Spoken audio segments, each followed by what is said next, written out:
A very good morning to all of you. I am Dr. Ranjita and you all are welcome to Study IQ.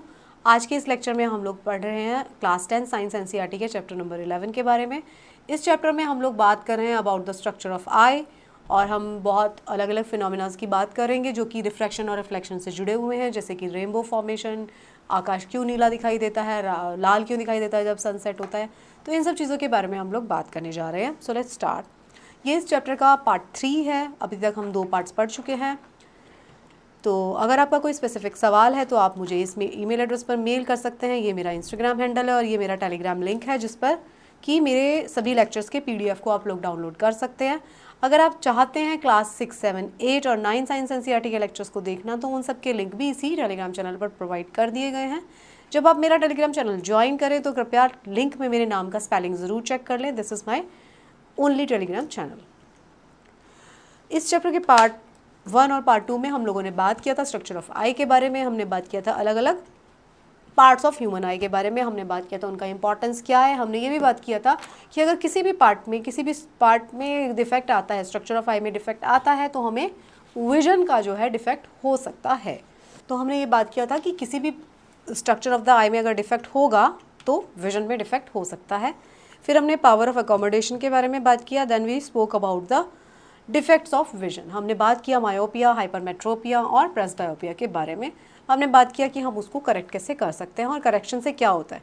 Correction से होता है कि जो image या तो पहले बन गई थी रेटिना के या तो बाद में बन गई थी रेटिना के, उसको हमें करेक्ट पोजीशन पर लेकर आना है। अगर पहले बन जाती है तो हम कॉनकेव लेंस का यूज़ करेंगे ताकि वो उसको करेक्ट जगह पे बना के फोकल लेंस को लार्ज करके उसको सही जगह पे बना दे।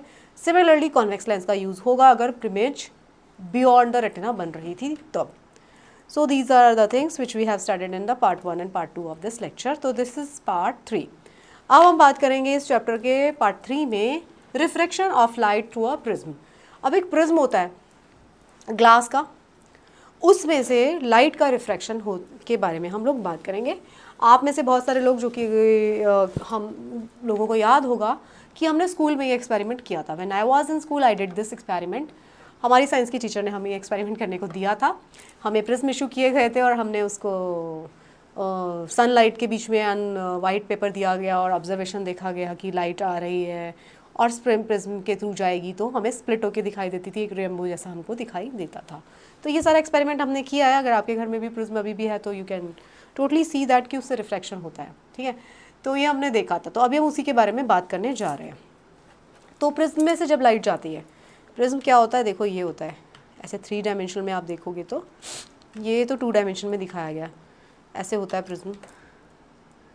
अगर ये 1 डायमेंशन में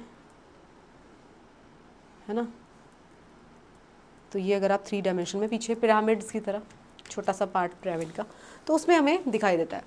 तो क्या होता है, लाइट का रिफ्रैक्शन हो रहा है प्रिज्म के थ्रू। ग्लास सर्फेस है, ग्लास का बना हुआ है, तो एयर में से ग्लास में जा रही है लाइट की रे, तो एक मीडियम से दूसरे मीडियम की तरफ जा रही है तो रिफ्रैक्टेड होगी ही होगी। तो हम ये देखेंगे कि हमने लास्ट लेक्चर में हमने देखा था, लास्ट क्लास के लास्ट चैप्टर में हमने देखा था कि रेक्टेंगुलर स्लैब से रिफ्रैक्शन होता है। हमने ये भी एक्सपेरिमेंट किया था स्कूल टाइम में when we were in class 10 कि हमने एक पिन को लगाया था, हम उसको उधर से देखते थे तो वो हमें अलग पोजीशन पे दिखाई देती थी, तो उसको हम नोट करते थे अपने नीचे स्लैब पेपर पर, तो हमें दिखता था कि इतना रिफ्रैक्शन दिखाई हुआ। हमारी जो पिन, एक ऑल पिन को लगाते थे, अब चेक करते थे। तो हमने रेक्टेंगुलर ग्लास स्लैब में जो रिफ्रैक्शन होता है, प्रिज्म में भी रिफ्रैक्शन होता है। तो जो parallel reflecting surfaces as in glass slab, the emergent ray is parallel to the incident ray, however it is slightly displaced laterally. इसमें हमने ग्लास स्लैब में देखा था, मान लीजिए ग्लास स्लैब थी, यहाँ से आ रही थी, रिफ्रैक्शन हुआ इसका, फिर ये इसका फिर रिफ्रैक्शन हुआ, ऐसे चली जाती थी, लेकिन ये पैरेलल होती थी। जो ये ऐसे जाती थी वो इसके पैरेलल चली जाती थी, लेटरल हो जाती थी थोड़ी सी, लेकिन पैरेलल रहती थी।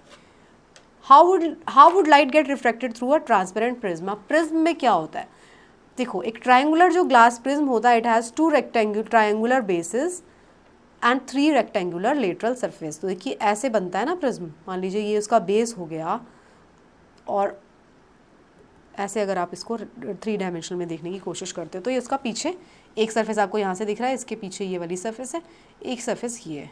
ठीक है, तो angle between the surfaces are inclined to each other, the angle between its two lateral faces is called the angle of prism. Angle of prism क्या होता है, जो इसकी दो लेटरल सर्फेसेस होते हैं उसके बीच में जो एंगल बनता है, तीन उसकी सरफेस होगी प्रिज्म की और एक उसकी सरफेस होगी जिस विच इज़ कॉल्ड बेस, है ना।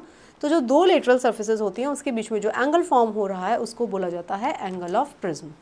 Late us now do an activity to study the reflection of light through a triangular glass prism. तो ग्लास प्रिज्म में जब आप देखेंगे, देखिए ये ग्लास प्रिज्म से एक रे जा रही है, इसको इंसिडेंट रे बोलेंगे, फिर ये रिफ्रैक्टेड रे हो गई और फिर ये एमर्जेंट रे हो गई। वैसे आइडियली इसको जाना चाहिए था ऐसे सीधा, लेकिन क्योंकि मीडियम चेंज हुआ, ये मीडियम 1 है, ये मीडियम 2 है, ये मीडियम फिर से 3 है, तो जो इंसिडेंट रे थी वो अगर हम इसको हम नॉर्मल मान लेते हैं, ये नॉर्मल है, इसके ऊपर नॉर्मल है ये, तो ये इससे कहाँ चली गई, अवे फ्रॉम नॉर्मल रिफ्रैक्ट हो गई, है ना, टूवर्ड्स नॉर्मल नहीं गई, सॉरी ये टूवर्ड्स नॉर्मल रिफ्रैक्ट हो गई क्योंकि ये डेंस है, तो ये टूवर्ड्स नॉर्मल चली गई। सिमिलरली जब ये वापस जाएगी तो ये नॉर्मल है, फिर ये क्या हुआ, ये डेविएट हो गई फिर से। तो इस वाले एंगल को, ये सीधी डायरेक्शन में जाना था तो इस वाले एंगल को बोलते हैं एंगल ऑफ डेविएशन। ओके, ये क्या था, ये वाला था एंगल ऑफ प्रिज्म। सो आपको ये समझ में आ गया, इसमें एक इंसिडेंट रे होती है, इसमें एक ये वाली रिफ्रैक्टेड रे होती है, इसमें ये एक एमर्जेंट रे होती है। ये जो एक्चुअल एमर्जेंट होनी चाहिए थी उसके बीच में जितना डेविएशन हो गया इसको हम एंगल ऑफ डेविएशन कहते हैं। ये जो एंगल था इसको हम एंगल ऑफ प्रिज्म कहते हैं। ठीक है, ये आप समझ गए। नाउ लेट्स सी, अब इसमें यही सब लिखा गया है, पी इसमें इसकी नॉमेनक्लेचर अलग है, जो लिखा हुआ है इसका नॉमेनक्लेचर थोड़ा सा अलग है, बट आपको मैंने डायग्राम में पूरा समझा दिया। ये इंसिडेंट रे है ए बी, बी सी जो है रिफ्रैक्टेड रे है, सी डी जो है एमर्जेंट रे है, ये एंगल ऑफ डेविएशन है, एन एन नॉर्मल है, एम एम इसका नॉर्मल है। ठीक है, ये एंगल ऑफ प्रिज्म है। तो अभी आप ये वाली स्लाइड को आप पढ़ लेना। ठीक है,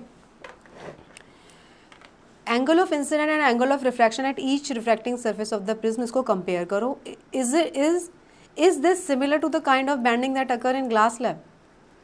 The peculiar shape of the prism makes the emergent ray bend at an angle to the direction of the incident ray. ठीक है, क्योंकि प्रिज्म का जो शेप होता है, जो peculiar शेप है, इसकी वजह से जो एमर्जेंट रे होती है बैंड एट एन एक एंगल पर बैंड होती है इंसिडेंट रे से। The angle is called the angle of deviation. इसको हमने एंगल ऑफ डेविएशन बोला, वो हमने डायग्राम में देख लिया। ठीक है, तो डी जो था वो एक एंगल ऑफ डेविएशन है। Makes an angle of mark the angle of deviation in above activity and measure it. तो उसमें मेजर करने के लिए बोला जाता है। तो अब हम समझते हैं कि जब प्रिज्म में से लाइट जाती है तो उसका क्या हो जाता है, वो वाइट लाइट थी, उसका डिस्पर्शन हो जाता है। जैसे ही लाइट जाएगी प्रिज्म में से पास करेगी, you must have seen the and appreciated the spectacular colour in rainbow. आपने रेनबो देखा है? How could the white light of the sun give us various colours of the rainbow. अब हमें वाइट लाइट जो है उसी से रेनबो के सारे कलर्स बने होते हैं, या फिर हम यूँ कह सकते हैं कि सारे कलर्स को अगर हम मिला देंगे एक सेम प्रोपोर्शन में तो हमें वाइट कलर मिल जाता है, ये हम जानते हैं। तो इसका एग्जांपल हमको देखने को मिलता है नेचर में। जो सन की वाइट लाइट है वो रिफ्रैक्ट होके क्या बन जाती है, रेनबो बन जाती है। तो हम उसमें रेनबो कैसे फॉर्मेशन हो रहा है हम ये प्रिज्म के एक्सपेरिमेंट से जानने की कोशिश करेंगे। ठीक है, तो हम रिफ्लेक्शन ऑफ लाइट देखेंगे through prism. The inclined reflecting surfaces of the glass prism show exciting phenomena. The prism has probably split the incident white light into a band of color. Note the colors that appear at two ends of the color band. ठीक है, जैसे ही आप ये light पड़ती है आपको next side जो होगी उसमें आपको ये दिखाई देगा, पूरा ये विबग्योर दिखाई देगा। इसको आप लर्न कर सकते हैं विबग्योर से। ठीक है, violet, indigo, blue, grey, yellow, orange, red. ठीक है, तो ये इसी पैटर्न में आपको नज़र आएगा जब आप प्रिज्म के ऊपर लाइट को देखते हैं डाल के दूसरी साइड पे। तो ये हमें अलग अलग तरीके के कलर्स दिखाई देंगे। ये विबग्योर से आप इसको याद रख सकते हैं। ठीक है, तो जब आप प्रिज्म वाला एक्सपेरिमेंट करते हैं तो आपको क्या दिखाई देता है, आपको बैंड ऑफ कलर कंपोनेंट दिखाई देता है, जिसको हम क्या कहते हैं, स्पेक्ट्रम कहते हैं। स्पेक्ट्रम जो आपको दिखाई देगा पूरा लाइट का, उसमें आपको सारे कलर्स जो है अलग अलग नहीं दिखाई देते हैं, लेकिन आपको सारे कलर्स जो होते हैं एक दूसरे से डिफरेंट दिखाई देते हैं। आपको ऐसा नहीं होगा कि एक एक कलर नहीं देख सकेंगे आप, लेकिन आपको इतना ज़रूर दिखाई देगा कि वॉयलेट कलर जो होगा रेड से डिफरेंट है, इस तरीके से आपको दिखाई देगा। तो जो splitting of light into its component colour is called dispersion. तो ये जो फिनोमिना होता है इसको कहा जाता है डिस्पर्जन, ठीक है। तो जो प्रिज्म के अंदर से जो लाइट जा रही है या फिर जो फिनोमिना है जिसके अंदर वाइट लाइट जो है वो डिफरेंट स्पेक्ट्रम ऑफ लाइट में ब्रेक हो जाती है, तो उसको हम कहते हैं डिस्पर्जन, ठीक है। You have seen that the white light is dispersed into 7 colored components by prism. Okay, why do we get these colors? क्योंकि लाइट जो है इन्हीं कलर्स से मिलकर बनी है। प्रिज्म ने उसको क्या किया, उसको सिंपली प्रिज्म ने स्प्लिट कर दिया 7 कलर्स में। तो जो डिफरेंट कलर्स हैं लाइट के और colours of light bend through different angles with respect to the incident ray as they pass through prism. ये बात आपको समझनी पड़ेगी, जो अलग अलग कलर्स होते हैं वो अलग अलग एंगल पर बेंड करते हैं। जो इंसिडेंट रे है और जो रिफ्रैक्टेड रे है, दोनों में जो अलग अलग कलर होगा उसका बेंडिंग डिफरेंट होता है। द रेड लाइट जो होती है bends least while the violet light most. तो जो वॉयलेट कलर की लाइट होगी वो सबसे ज़्यादा बेंड करती है, जो रेड कलर की लाइट होती है वो सबसे कम बेंड करती है। तो क्योंकि अलग अलग कलर्स की लाइट अलग अलग एंगल पर बेंड करती है, इसीलिए जो हमें दिखाई देते हैं emergent colour different path and thus become distinct. It is the band of distinct colours that we see in a spectrum. तो हमें स्पेक्ट्रम दिखाई देता है, जो वॉयलेट लाइट है सबसे ज़्यादा बेंड करेगी, रेड वाली तरफ वाली लाइट जो होती है वो सबसे कम बेंड करती है। और हमें पूरा क्या दिखाई देता है, हमें पूरा का पूरा स्पेक्ट्रम ऑफ लाइट दिखाई देता है। तो ये क्या था, ये जो टॉपिक था इसमें हमने डिस्पर्जन ऑफ वाइट लाइट देखा into bye a glass prism. तो ग्लास प्रिज्म जो होता है वो डिस्पर्जन कर देता है लाइट का। डिस्पर्जन का मतलब क्या होता है, जो वाइट लाइट होती है वो 7 कलर्स के स्पेक्ट्रम में जो है वो बैंड हो जाएगी, ठीक है। The splitting of white light into its component colours. और ऐसा किस लिए हो रहा है, जो अलग अलग कलर्स की जो लाइट है वो अलग अलग एंगल पर बैंड कर रही है, ऐसा इस वजह से हो रहा है, ठीक है। फिर आप इस डायग्राम में देख सकते हैं, हम प्रिज्म में डिस्पर्जन देखा हमने, इसको हम रिकॉम्बिनेशन भी कर सकते हैं। अगर आप यहाँ पर एक प्रिज्म लिया आपने, उससे आपने वाइट लाइट को क्रॉस किया और उसका डिस्पर्जन हो गया, अगर आप इसके नेक्स्ट में एक इन्वर्टेड प्रिज्म लगा देंगे तो ये जो डिस्पर्स लाइट था उसको कंबाइन करके फिर से एक वाइट लाइट दे देगा। इस एक्सपेरिमेंट को किसने किया, इस एक्सपेरिमेंट को किया हमारे ग्रेट साइंटिस्ट मिस्टर न्यूटन ने। मतलब I am really surprised about this person. जो हमारे साइंटिस्ट हैं इज़ैक न्यूटन, उनके बारे में बहुत सरप्राइज होती है, उन्होंने कितने एक्सपेरिमेंट किए यार, मतलब वंडरफुल।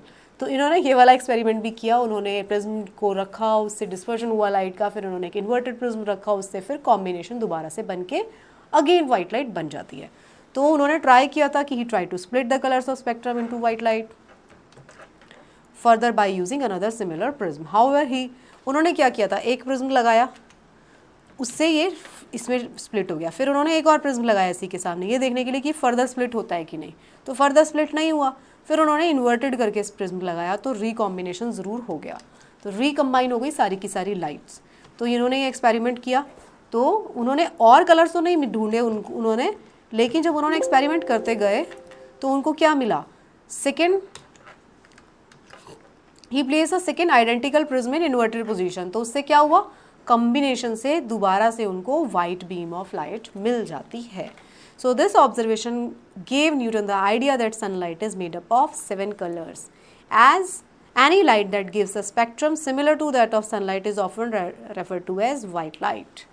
जो भी लाइट 7 कलर के स्पेक्ट्रम को देगी उसको हम क्या कहते हैं, वाइट लाइट कहते हैं। तो ये वाला एक्सपेरिमेंट न्यूटन जी ने किया, इससे उन्होंने हमें बता दिया कि जो वाइट लाइट होती है वो कॉम्बिनेशन होते हैं 7 कलर्स का, 7 कलर्स को फिर से आप इन्वर्टेड प्रिज्म के ऊपर डाल दोगे तो वो फिर से वाइट लाइट आपको मिल जाती है। अब हम बात करते हैं रेनबो के केस में। जो रेनबो होता है, जब आपको इंद्रधनुष दिखाई देता है बारिशों के सीज़न में, वो क्या होता है, उसमें क्या हो रहा है, तो रेनबो में क्या हो रहा है, रेनबो में भी natural spectrum appearing in the sky. तो जो उसके अंदर प्रिज्म का काम कौन करता है, उसमें बारिश की बूंदें प्रिज्म का काम करती है। जैसे आपने प्रिज्म वाले एक्सपेरिमेंट में प्रिज्म रखा ग्लास का, तो रेनबो जो फॉर्मेशन होता है तो बादलों में जो बारिश की बूंदें हैं वो उसमें प्रिज्म का काम कर रही होती हैं।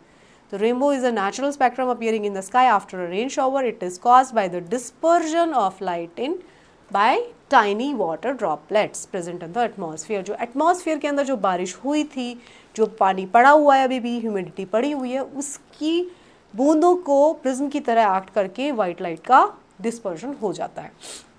तो रेनबो जो होता है, देखो ये बात आपको समझने की है, रेनबो कहाँ से, जहाँ से लाइट आ गई वो तो सन की तरफ से आ रही है, तो रेनबो कहाँ पे फॉर्मेशन होगा, अवे फ्रॉम सन होता है हमेशा। आप कभी भी देखना, अगर सन इधर है तो रेनबो इधर होगा हमेशा, opposite. Rainbow is always formed in direction opposite to the sun. ये आपको एक स्टेटमेंट मिल सकता है कि it is always forming in towards the direction of the sun, नहीं, ऑपोजिट बनता है। ऑपोजिट बनना क्यों ज़रूरी है, क्योंकि प्रिज्म की तरह काम कर रहा है। यहाँ से लाइट आएगी तो यहाँ रेनबो बनेगा, है ना, ऐसा नहीं यहाँ से लाइट आएगी तो यहाँ रेनबो नहीं बनेगा। तो क्या हो रहा है, हाँ, तो हमेशा रेनबो का फॉर्मेशन कहाँ पे हो रहा है, ऑपोजिट टू द सन। तो जो वाटर ड्रॉपलेट्स हैं वो प्रिज्म की तरह काम कर रहे हैं, they refract and disperse the incident light. तो देखो जब रेनबो फॉर्मेशन हो रहा है तो क्या हो रहा है, रिफ्रैक्ट हो रहा है, पहले तो ये लाइट गई, ये रिफ्रैक्ट हो गई, है ना, ये रिफ्रैक्ट बन गई, फिर ये इसका डिस्पर्शन हो गया। तो रिफ्रैक्शन भी हो रहा है, डिस्पर्शन भी हो रहा है।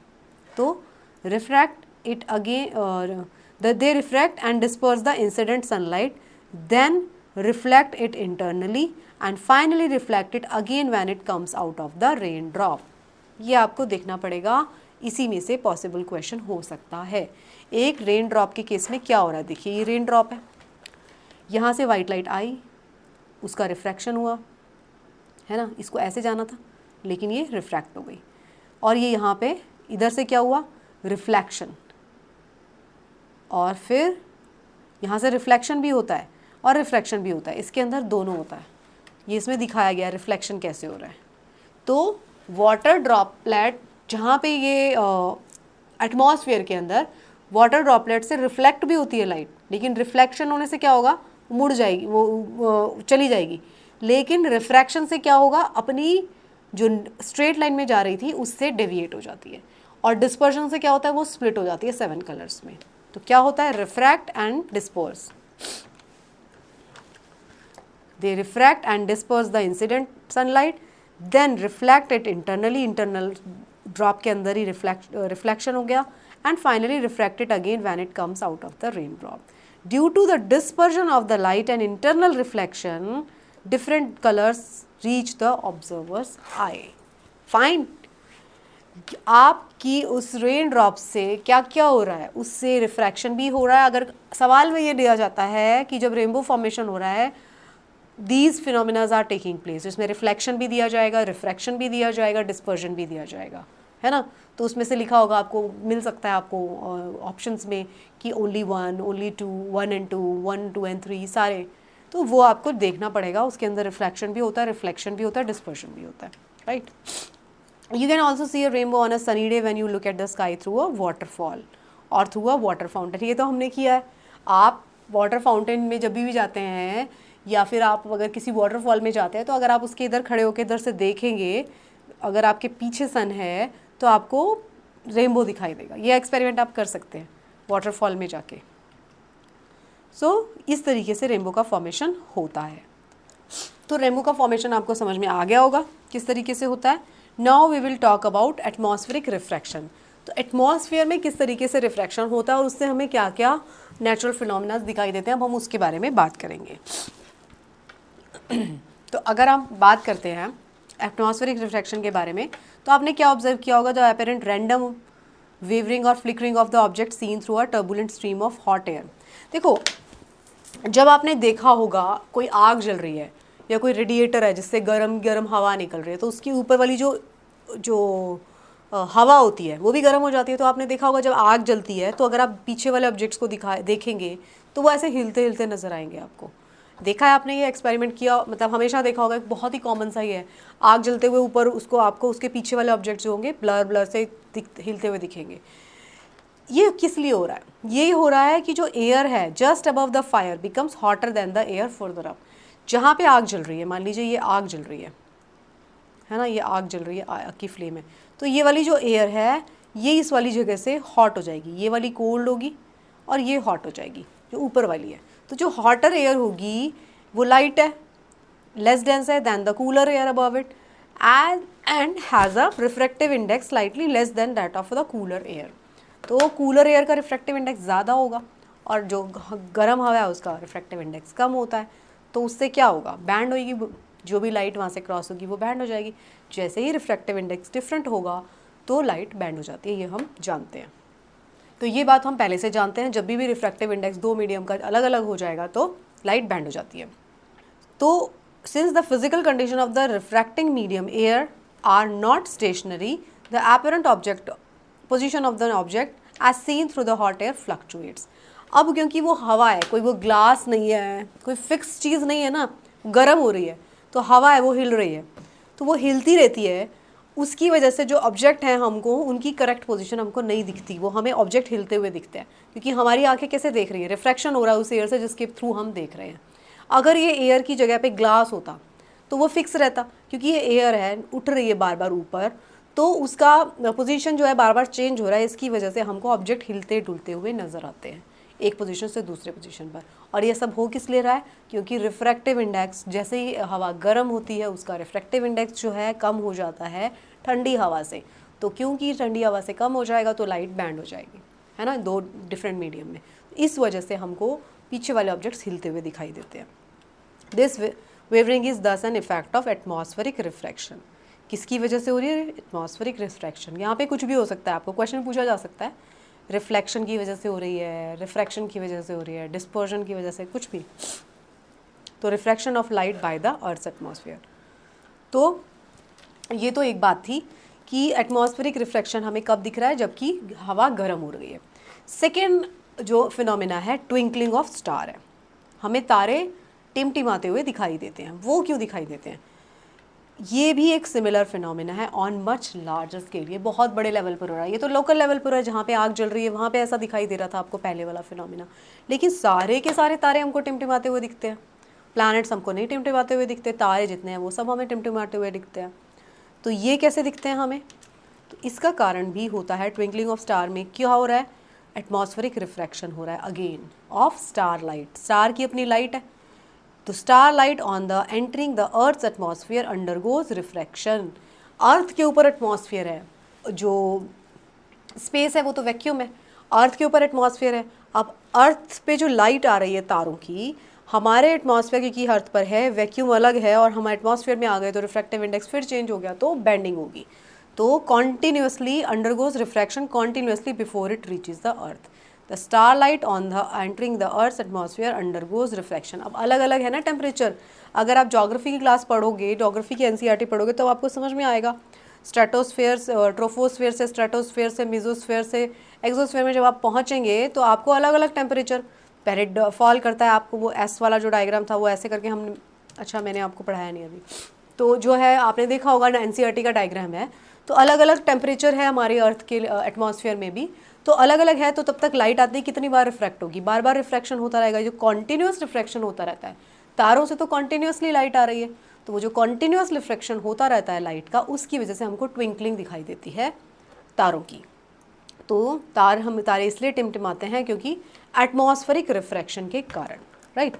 तो जो एटमॉस्फेरिक रिफ्रैक्शन है occurs in a medium of gradually changing refractive index. Bar bar change हो रहा है रिफ्रैक्टिव इंडेक्स, और वो बार बार क्यों चेंज हो रहा है, क्योंकि अलग अलग जो लेयर्स हैं एटमॉस्फेयर की, उनका टेम्परेचर अलग अलग है और उनका कॉम्पोजिशन भी अलग अलग है, तो उसका रिफ्रैक्टिव इंडेक्स भी अलग अलग है। तो बार बार चेंज हो रहा है रिफ्रैक्टिव इंडेक्स, उसकी वजह से बार बार बैंड होगी light. Since the atmosphere bends starlight towards the normal, the apparent position of the star is slightly different from its actual position. दूसरी इतनी खास बात पता है क्या है, जिस जगह पे हमको तारा दिखाई देता है एक्चुअल में वो उस जगह पे है नहीं, हमको उस जगह पे दिखाई दे रहा है क्योंकि रिफ्रैक्टिव इंडेक्स के रिफ्रैक्शन की वजह से हमको उस जगह पे दिखाई दे रहा है, एक्चुअल में किसी और जगह पर है। और अगर हम तारों की बात करते हैं जो हमसे billions and billions light years दूर है, तो उनकी एक्चुअल पोजीशन बहुत ज़्यादा दूर होगी जो हमको वो दिख रही है, ठीक है। The star appears slightly higher above than its usual actual position when viewed near the horizon. वो एक्चुअल में बहुत ज़्यादा ऊपर होते हैं। Further, this apparent position of the star is not stationary but keeps on changing slightly since the physical condition of the Earth's atmosphere is not stationary, as was the case in previous paragraph. क्या बताने की कोशिश कर रहा है, actual position जो हमको दिख रही है तारों की, वो नहीं होती तारों की पोजीशन। क्यों नहीं होती? क्योंकि एटमॉस्फेयर का रिफ्रैक्शन हो रहा है, एटमॉस्फेयर में रिफ्रैक्शन हो रहा है लाइट का, क्योंकि एटमॉस्फेयर की अलग अलग लेयर्स की कॉम्पोजिशन अलग अलग है और उसका टेम्परेचर भी अलग अलग है। साथ में ये जो टेम्परेचर और ये जो कॉम्पोजिशन है ये भी बदल रही है लगातार, तो उसकी पोजीशन जो है कॉन्टीन्यूसली चेंज होती रहती है, स्टेशनरी नहीं है वो पोजीशन तारों की। अब आप ये देखिए apparent position of the star, यहाँ पे एक तारा है, वो ऐसा पाथ ऐसे बैंड हो गई लाइट, तो हमको कहाँ दिखाई दे रहा है? यहाँ पे हमारी आँख, क्योंकि हम तो यहाँ से देख रहे हैं ना, ये यहाँ से होके आया, ये एक्चुअल पोजीशन थी लेकिन हमें यहाँ पे दिखता है, ठीक है।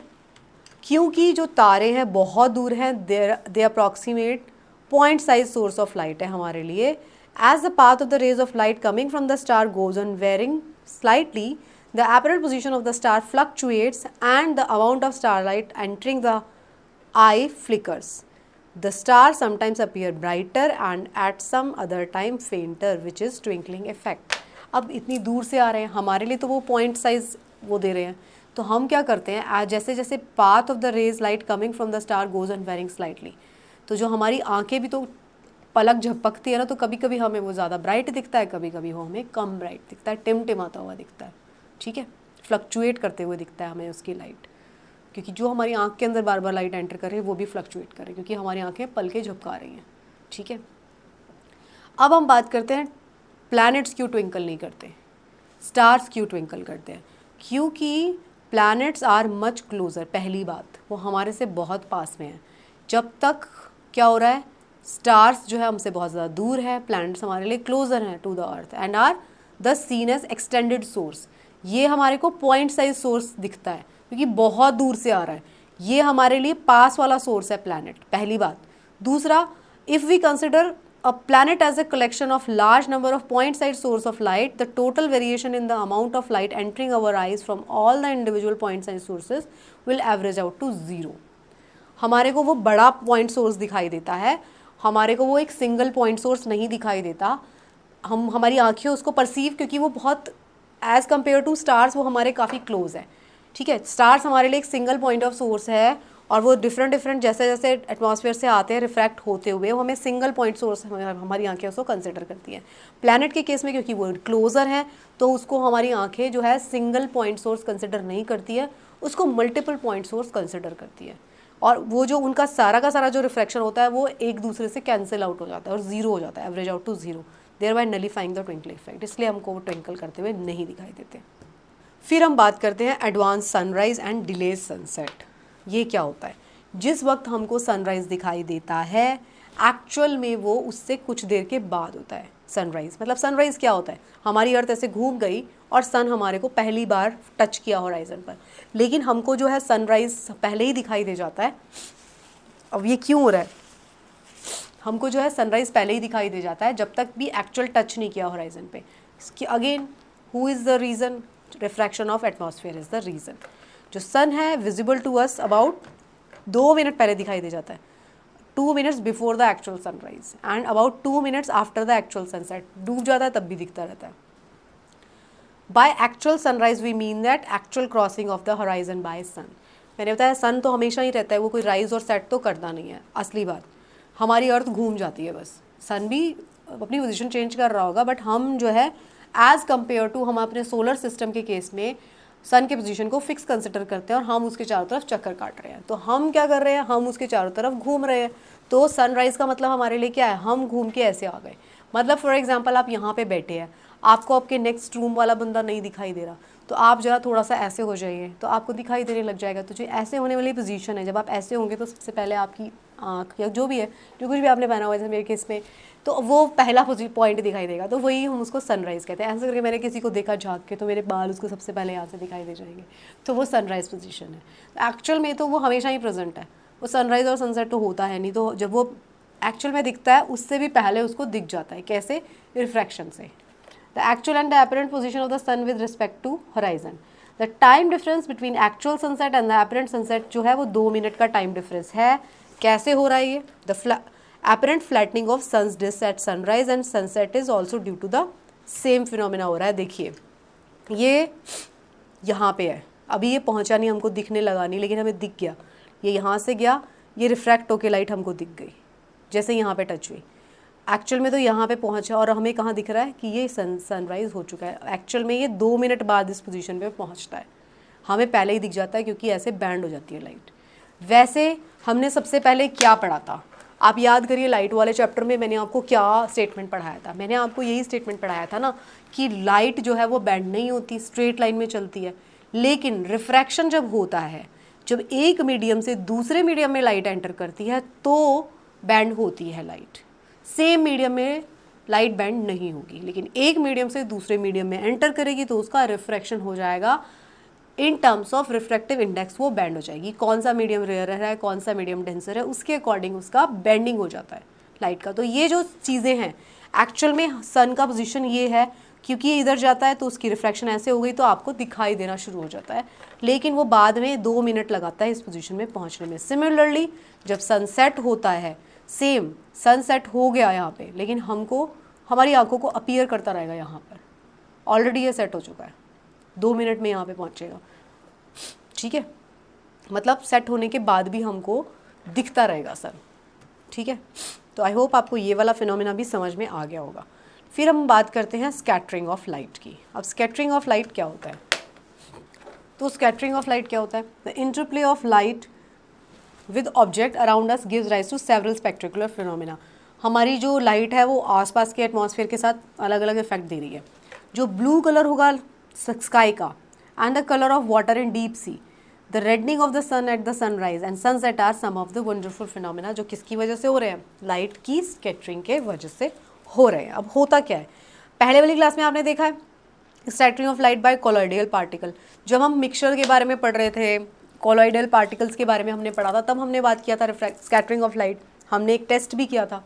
तो हमने उस टाइम पे छोटी क्लासेस में जब हमने सॉल्यूशन वाला चैप्टर पढ़ रहे थे तो उस टाइम पे हमने एक्सपेरिमेंट भी एक बात करके बात किया था कि हम एक्सपेरिमेंट करके भी देख सकते हैं कि ये मिक्सचर है या क्या है।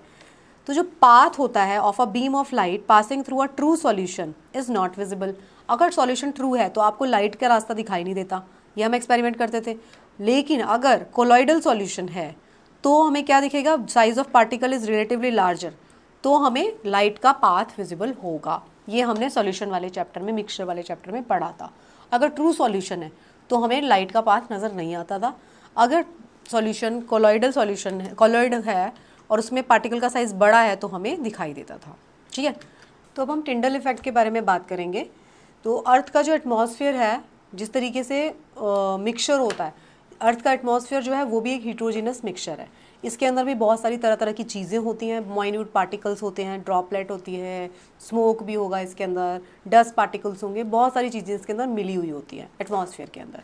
तो जब बीम ऑफ लाइट जब इसको स्ट्राइक करती है तो अलग अलग जो पार्टिकल्स होते हैं लाइट एटमॉस्फेयर में, वो उसको लाइट को स्कैटर कर देते हैं।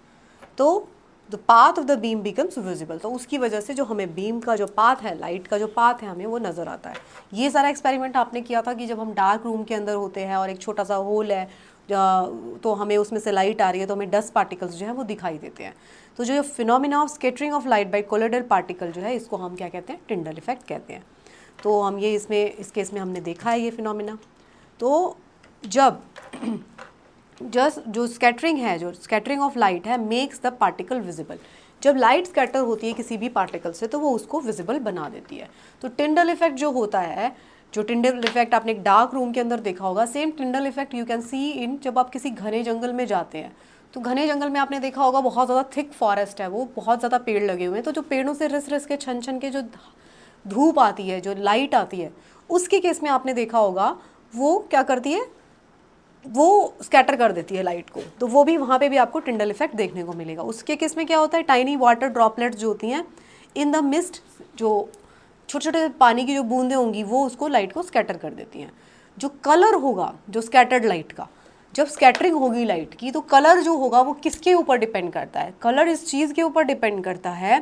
देखो, ये भी एक पॉसिबल क्वेश्चन हो सकता है यहाँ पे भी कि जो कलर होगा उस स्कैटर्ड लाइट का, वो किस चीज़ पे डिपेंड करेगा? क्या वो पार्टिकल साइज़ के ऊपर डिपेंड करेगा? क्या वो एटमॉस्फेयर में कितना मॉइस्चर है उसके ऊपर डिपेंड करेगा?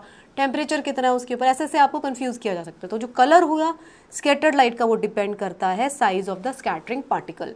कौन सा पार्टिकल उसको स्कैटर कर रहा है? जो छोटे छोटे पार्टिकल होते हैं, वेरी फाइन पार्टिकल जो होते हैं, वो blue light scatter mainly blue light, while the particle of larger size scatter light of longer wavelength. मतलब वो ब्लू स्पेक्ट्रम की तरफ करेगा स्कैटर लाइट को, जहाँ पे छोटे छोटे पार्टिकल होंगे, जहाँ पे बड़े बड़े पार्टिकल होगा वो रेड की तरफ स्कैटर करेगा लाइट को, ठीक है। If the size of scattering particle is large enough then the scatter light में इवन अपीयर वाइट, वो वाइट भी कर सकता है उसको, ओके। अब हम बात करते हैं कि हमें आसमान का रंग नीला क्यों दिखाई दे रहा है, ओके। हम जान चुके हैं अभी तक कि स्कैटरिंग हो रही है कुछ ना कुछ, तो जो मॉलिक्यूल होते हैं एयर के and other fine particle in the atmosphere has smaller size than the wavelength of the visible light, जो विजिबल लाइट की वेवलेंथ है उससे बहुत ज़्यादा स्मॉलर साइज के पार्टिकल होने चाहिए। तो these are more effective in scattering of light of shorter wavelength at the blue end, that light of longer wavelength than the light of longer wavelength at red end. देखो जो particles का size बहुत ज़्यादा छोटा होगा तो वो scatter करेंगे लाइट को किस डायरेक्शन, किसकी तरफ, कौन से कलर की तरफ, वो ब्लू कलर की तरफ उसको स्कैटर करते हैं। मोर effective in scattering of light of shorter wavelength, shorter wavelength की लाइट को स्कैटर करेंगे एट द ब्लू एंड, जिसकी वेवलेंथ छोटी है ब्लू लाइट की तरफ, और जो वेवलेंथ लंबी है, रेड लाइट की वेवलेंथ लंबी होती है, उसको स्कैटर नहीं करेंगे। तो जिस लाइट को स्कैटर करते हैं विजिबल स्पेक्ट्रम में से पार्टिकल्स, उसी तरीके का कलर आपको नज़र आएगा, क्योंकि वाइट जो स्पेक्ट्रम है लाइट का, वाइट जो कलर है जो लाइट का, उसके अंदर तो टोटल 7 स्पेक्ट्रम सारे मिले हुए हैं। अगर पार्टिकल्स का साइज छोटा है विजिबल स्पेक्ट्रम से तो वो ब्लू लाइट की तरफ स्कैटर करेंगे which is of shorter wavelength. Otherwise अगर पार्टिकल्स का साइज बड़ा है तो वो लॉन्गर वेवलेंथ की तरफ वाली लाइट की तरफ स्कैटर करते हैं विच इज़ रेड, ठीक है। तो जो रेड लाइट है has a wavelength of 1.8 times greater than that of blue light, तो ये होता है। Thus, when sunlight passes through the atmosphere, the fine particles in the air scatter the blue color more strongly than red. बहुत सारे छोटे छोटे particles उसको blue colour को स्कैटर कर देते हैं बहुत ज़्यादा। अब आप कहोगे कि बड़े पार्टिकल्स भी होते होंगे, बिल्कुल होते हैं, लेकिन ब्लू कलर के छोटे पार्टिकल्स उसको ज़्यादा स्कैटर कर देते हैं, वो इफेक्ट दिखाई देता है। The scattered blue light enter our eyes if the earth had no atmosphere, अगर एटमॉस्फेयर नहीं होता तो क्या होता, तो कोई भी स्कैटरिंग नहीं होती। Then the sky would have looked dark, कोई लाइट स्कैटर ही नहीं होती, हमको डार्क कलर का दिखाई देता, स्कैटर ही नहीं होती कोई लाइट। अगर सारी स्कैटर हो जाती तो वाइट, अगर स्कैटर होती ही नहीं तो डार्क, जो वेवलेंथ छोटी वेवलेंथ की तो ब्लूइश की तरफ दिखाई देता, लॉन्ग वेवलेंथ को स्कैटर करता तो रेडिश की तरफ दिखाई देता। तो एटमॉस्फेयर अगर नहीं होता तो हमको कैसा दिखता आसमान, काला। तो ये आप इसमें से देख सकते हैं, ऑब्जर्वर यहाँ से देख रहा है sun nearly overhead less blue scattered, sun near horizon blue scatter away, sun appears reddish. तो हो क्या रहा है, तो sky appears dark to passengers flying at very high altitude, अगर बहुत ही ऊंचाई से देखेंगे तो उनको आसमान जो है काला दिखाई देता है। क्यों, scattering is not prominent at such height, क्योंकि उनको स्कैटरिंग नहीं दिखाई दे रही है। You might have observe the danger signal lights are red in colour, क्यों होती है रेड, क्योंकि इनकी लॉन्गर वेवलेंथ होती है। The red is least scattered by fog और स्मॉग, तो छोटे पार्टिकल्स जो होंगे, देखो ये आपको बहुत अच्छे से समझना है, मैंने आपको क्या कहा था, आपको वाई समझना है इस चैप्टर के अंदर। तो देखिए क्यों रेड लाइट रखी जाती है सिग्नल्स पे, डेंजर वाले सिग्नल्स पे, या फॉग है या कुछ है, तो क्यों इसलिए रखी जाती है, क्योंकि वो रेड कलर की वेवलेंथ ज़्यादा है।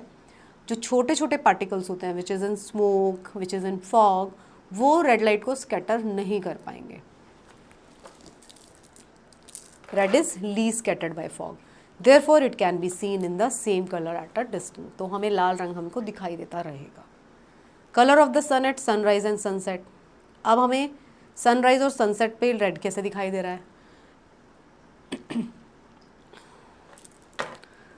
तो हम एक एक्टिविटी करेंगे, understand the blue colour of the sky and the reddish appearance of sunset and sunrise. अब हम ये बात कर लेते हैं, ये आपको समझ में आ गया कि रेड साइन क्यों हो रहा है, क्योंकि फॉग और स्मोक का पार्टिकल साइज छोटा होगा, मैंने आपको बता दिया, जिसका पार्टिकल साइज छोटा होगा वो ब्लू कलर के स्पेक्ट्रम को स्कैटर करेगा, क्योंकि पार्टिकल साइज जो है आपका कलर की जो वेवलेंथ है उससे कम होगा, ठीक है, तो इस वजह से ऐसा हो रहा है।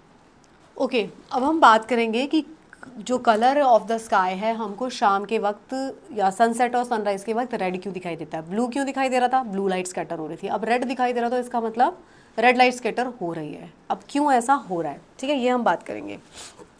ये एक एक्सपेरिमेंट है, इसको आप मत पढ़िए, इधर पढ़िए आज। अब आप देखेंगे, जब आप ये देखेंगे जिस वक्त हमें सन हमारे सर पर होता है तो हमें जो आसमान है सफ़ेद या फिर हल्का ब्लू दिखाई देता है आसमान, है ना।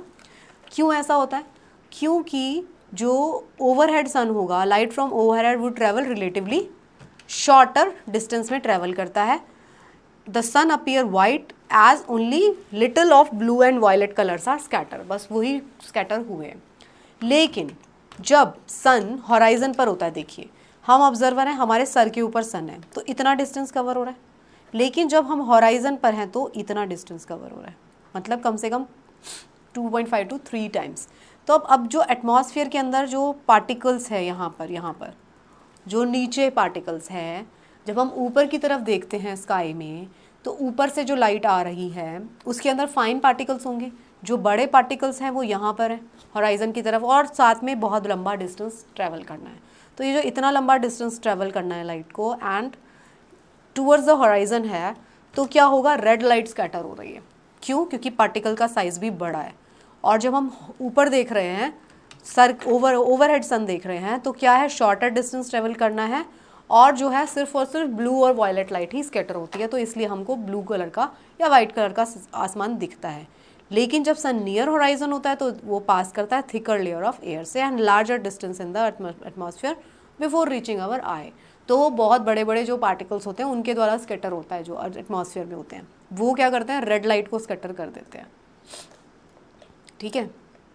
सनराइज और सनसेट पे इसीलिए रेड दिखाई देता है। Near the horizon most of the blue light shorter wavelength की वो हमें नहीं दिखाई देती, स्कैटर अवे हो जाती है पार्टिकल से, therefore light that reaches our eyes of longer wavelength, so this gives through reddish appearance of the sun. So इसलिए जो है हमको क्या हो रहा है, ये ब्लू और रेड कलर के अलग अलग स्काई दिखाई देते हैं। तो दिस वाज द चैप्टर। इस चैप्टर में आई होप आपको समझ में आया होगा डिफरेंट फिनोमिना, स्टिंडल इफेक्ट क्या है, स्कैटरिंग किस तरीके से हो रही है, डिस्पर्जन क्या था, और स्पेक्ट्रम ऑफ लाइट क्या है, प्रिज्म कैसे काम कर रहा है, रिफ्रैक्शन क्या होता है, ये सारी चीज़ें आई होप आपको अच्छे से समझ में आ गई होंगी। जब आपको ये चैप्टर पढ़ना है तो आप इन दो चैप्टर्स को कंबाइन करके पढ़ेंगे, चैप्टर नंबर 10 और चैप्टर नंबर 11 दोनों को, ताकि आपको अच्छे से समझ में आए रिफ्रैक्शन और रिफ्लेक्शन में क्या डिफरेंस है, स्कैटरिंग क्या होती है, ये सारे फिनोमिनाज आई होप आप उनको इन लास्ट 2 चैप्टर्स में आपको समझ में आए होंगे। सो आई होप आप इनसे रिलेटेड सभी क्वेश्चंस को भी सॉल्व कर पाएंगे। Thank you so much and best of luck for your preparation.